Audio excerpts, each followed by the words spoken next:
Hello बच्चों। तो हिंदी के पेपर के लिए कुछ जल्दी से फटाफट स्टेप्स बताता हूँ जो फॉलो करने हैं। सबसे पहले आपको लेसन से पैसेजेस आएंगे 16 मार्क्स के लिए, सीन पैसेज, और 4 मार्क्स का एक अनसीन पैसेज आएगा। 16 मार्क में 2 पैसेजेस होंगे, 8-8 मार्क्स के एक पैसेजेस होंगे। पहला जो भी पैसेज होगा उसके अंदर 2 कृति आएगी, एक शब्द संपदा और एक अभिव्यक्ति। कृति आप सबको मालूम है कि क्या होती है। शब्द संपदा में क्या आ सकता है, लिंग, समानार्थी, विरुद्धार्थी, वचन बदला, एक वचन, अनेक वचन, ये सारी चीज़ें शब्द संपदा में आ सकती है। और ज़्यादा प्रैक्टिस करनी है तो नवनीत 21 ले लो, उससे प्रैक्टिस कर लो फ़िलहाल के लिए। अभिव्यक्ति में अब पर्सनल रिस्पॉन्स आपको लिखना है, तो जितने पर्सनल रिस्पॉन्स पढ़ सकते हो पढ़ के ले लो, ठीक है। पर्सनल रिस्पॉन्स का ऐसा है कि मैं अब क्या बोलूँ तुमको इसमें, कि जितने सारे पढ़ सकते हो ना उसको पढ़ डालो, क्योंकि कोई भी आएगा तो एटलीस्ट दिमाग में तो रहेगा कि ये लिखना है। याद तो अभी कर नहीं सकते, क्योंकि अगर याद नहीं है तो अभी तो याद आपको करना थोड़ा सा मुश्किल हो जाएगा, ठीक है। अब इसके अलावा इस पर आ जाओ, पोयम पर। पोयम में आओगे तो पद्य विभाग में, इसमें पोयम में आपको 2 पैसेजेस आएंगे 6 और 6 मार्क्स के लिए। यहाँ पर आपको वो नहीं होता, क्या बोलते हैं, एप्रिसिएशन नहीं होता है। तो एप्रिसिएशन नहीं है तो देखो कृति है, अगेन शब्द संपदा है, और 2 लाइन होगी, उसका सरल अर्थ लिखना है। तो पोयम सारी की सारी पढ़नी तो पड़ेगी, 12 मार्क्स की यहाँ पर है। फिर उसके बाद पूरक पठन आएगा।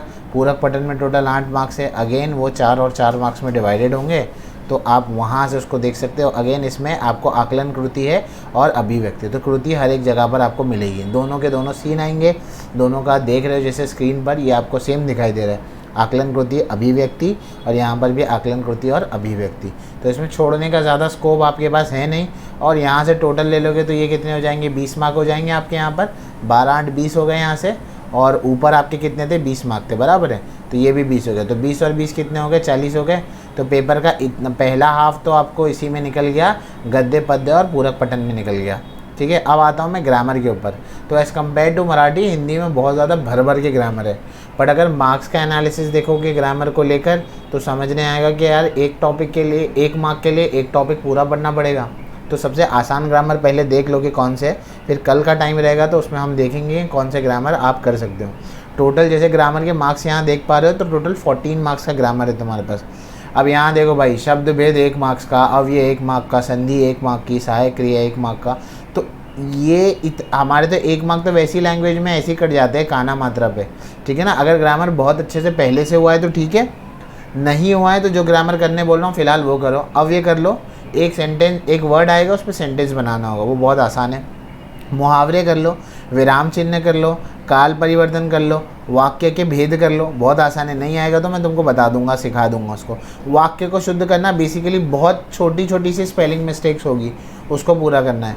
तो देखो, वाक्य शुद्ध करना 2 मार्क वहाँ मिल गया, भेद के लिए 2 मार्क मिल गया, 4 हो गए। काल परिवर्तन 2, 6 हो गए। लिंक विराम चिन्ह हो गया, 7 मार्क हो गए। अव्यय कितने हो गए, 8 मार्क हो गए। मुहावरे कितने हो गए, 9 मार्क हो गए। तो 14 में से 9 मार्क तो आपको यहीं मिल रहा है, ठीक है। तो पहले इतना पक्का कर लो। अगर आपके पास कल टाइम बचता है तो बाकी के वीडियो में से बाकी ग्रामर देख लेना। तो यहाँ पर ये 9 मार्क तुम्हारे यहाँ से मिल जाएंगे तुमको। अब हम नीचे की तरफ आते हैं। अब इसमें रचना विभाग में आ जाओ। तो रचना विभाग में अगर देखोगे तो क्या है हमारे पास, सबसे पहले पत्र लेखन है, 2 में से 1 लिखना है, वही एक फॉर्मल एक इनफॉर्मल आएगा वो। और दूसरा है गद्य आकलन है। गद्य आकलन में बेसिकली करना क्या है, एक पैसेज दिया जाएगा, उस पर 4 क्वेश्चन बनाने। सुपर डुपर ईजी, गद्य आकलन छोड़ना है ही नहीं। अरे तुमको तो पढ़ के 4 क्वेश्चन बनाने, उस पर तुमको 4 मार्क मिल रहा है, क्या चाहिए, ठीक है।